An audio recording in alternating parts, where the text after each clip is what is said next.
বাজার থেকে মুরগি নিয়ে এসেছি, ড্রেসিং করে নিয়ে আনা হয়েছে। তো মুরগিগুলো এখন আবার ধুয়ে পরিষ্কার করে কেটে নিব। আসসালামু আলাইকুম, সবাই কেমন আছেন? আশা করি সবাই ভালো আছেন। আলহামদুলিল্লাহ, আমিও ভালো আছি। আমার ভিডিওটা ভালো লাগলে শুরু থেকে শেষ পর্যন্ত দেখার অনুরোধ রইল। এখন মুরগিটা কেটে নিয়েছি, গিলা, কলিজা, পা, মুরগির চামড়াগুলো আলাদা করে নিয়েছি এবং মাংসগুলো পিস পিস করে নিয়েছি। ছোট ছোট করে এখনো কাটিনি, রান্না করার সময় কাটবো।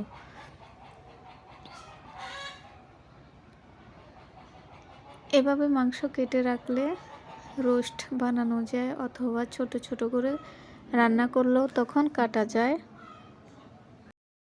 যখন তখন মেহমান আসলে যেভাবে মন চায় রান্না করা যায়। আর রান্না করার জন্য মূলা এবং আলু গোল গোল করে কেটে নিয়েছি। মাংসতে আলু দিয়ে রান্না করলে ভালোই লাগে, মূলাটা দিলেও ভালো লাগে।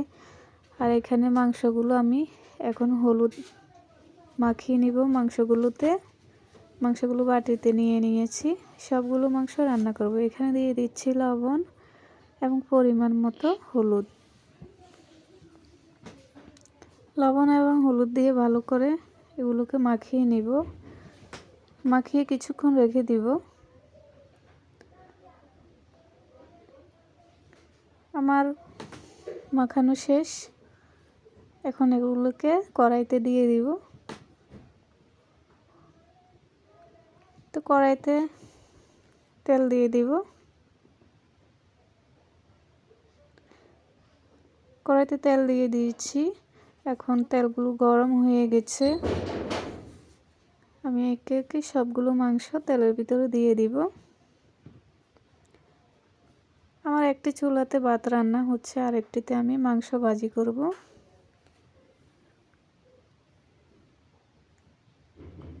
মাংসগুলো দেওয়া হয়ে গিয়েছে কড়াইতে। এখন ভালো করে জাল দিব। মৃদু আঁচে জাল দিতে হবে, না হলে পুড়ে যাবে। উল্টিয়ে নিচ্ছে মাংসগুলো। এক পিঠ লাল হয়ে গিয়েছে।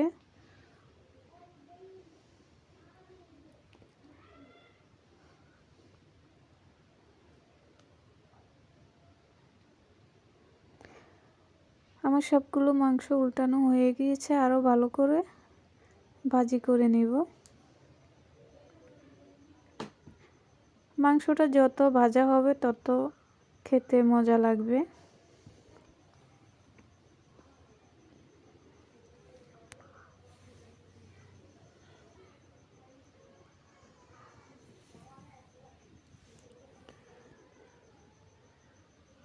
উল্টিয়ে উল্টিয়ে মাংসগুলো ভাজি করে নিচ্ছি। তো এখন নামিয়ে নিব। এখন ওই তেলেতেই আমি পেঁয়াজ দিয়ে দিচ্ছি। পেঁয়াজগুলো লাল লাল করে ভেজে নিব। পেঁয়াজটা যতটা লাল করবেন ততটাই মজা হবে তরকারি। এখন এখানে আদা রসুন পেস্ট দিয়ে দিলাম। ভালো করে নেড়ে নিচ্ছে যেন পুড়ে না যায়। এখানে আমি দিয়ে দিয়েছি মরিচ গুঁড়ো।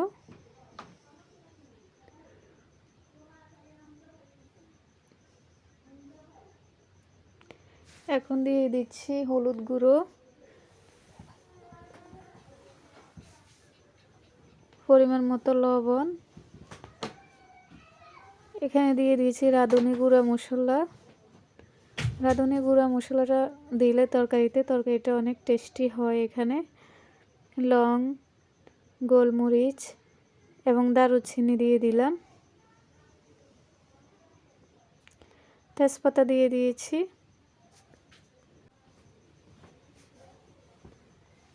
মশলাটা যেন নিচে না লেগে যায়, ওইদিকে খেয়াল রাখতে হবে। এখন পরিমাণ মতো পানি দিয়ে দিচ্ছি। ভাজা মাংসগুলো লাল লাল করে ভেজে প্লেটে উঠিয়ে নিয়েছি। দেখতে কতটা সুন্দর। এই মাংসগুলো এভাবে খাওয়া যাবে। ভিতরে হয়ে গিয়েছে, আমি ভালো করে ভেজে নিয়েছি। মশলাটা ভালো মতো কষানো হয়ে গেছে। এখন কেটে রাখা আলু এবং মূলা দিয়ে দিয়েছি। এগুলো ভালো করে কষিয়ে নেব।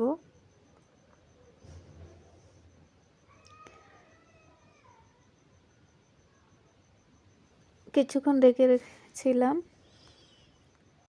ঢাকনাটা উঠিয়ে নিয়েছি। এই যে মুরগির পাউটা আমি ভাজি করি নাই, মুরগির পাউ তেলে দিলে ফুটে, তেলগুলো এসে গায়ে পড়ে, গরম তেল। আলুর সঙ্গে দিয়ে কষিয়ে নিয়েছি মুরগির পাউটা। বেজে রাখা মাংসগুলো দিয়ে দিলাম, দিয়ে ভালো করে নেড়ে দিচ্ছি।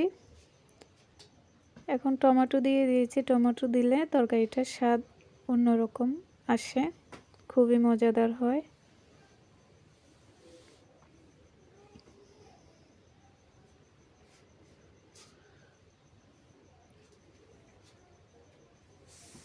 এখন পরিমাণ মতো পানি দিয়ে দিচ্ছি। এই পানিতে তরকারিটা হয়ে যাবে, বারবার পানি দেওয়া যাবে না, তাহলে তরকারিটা পানসা লাগবে।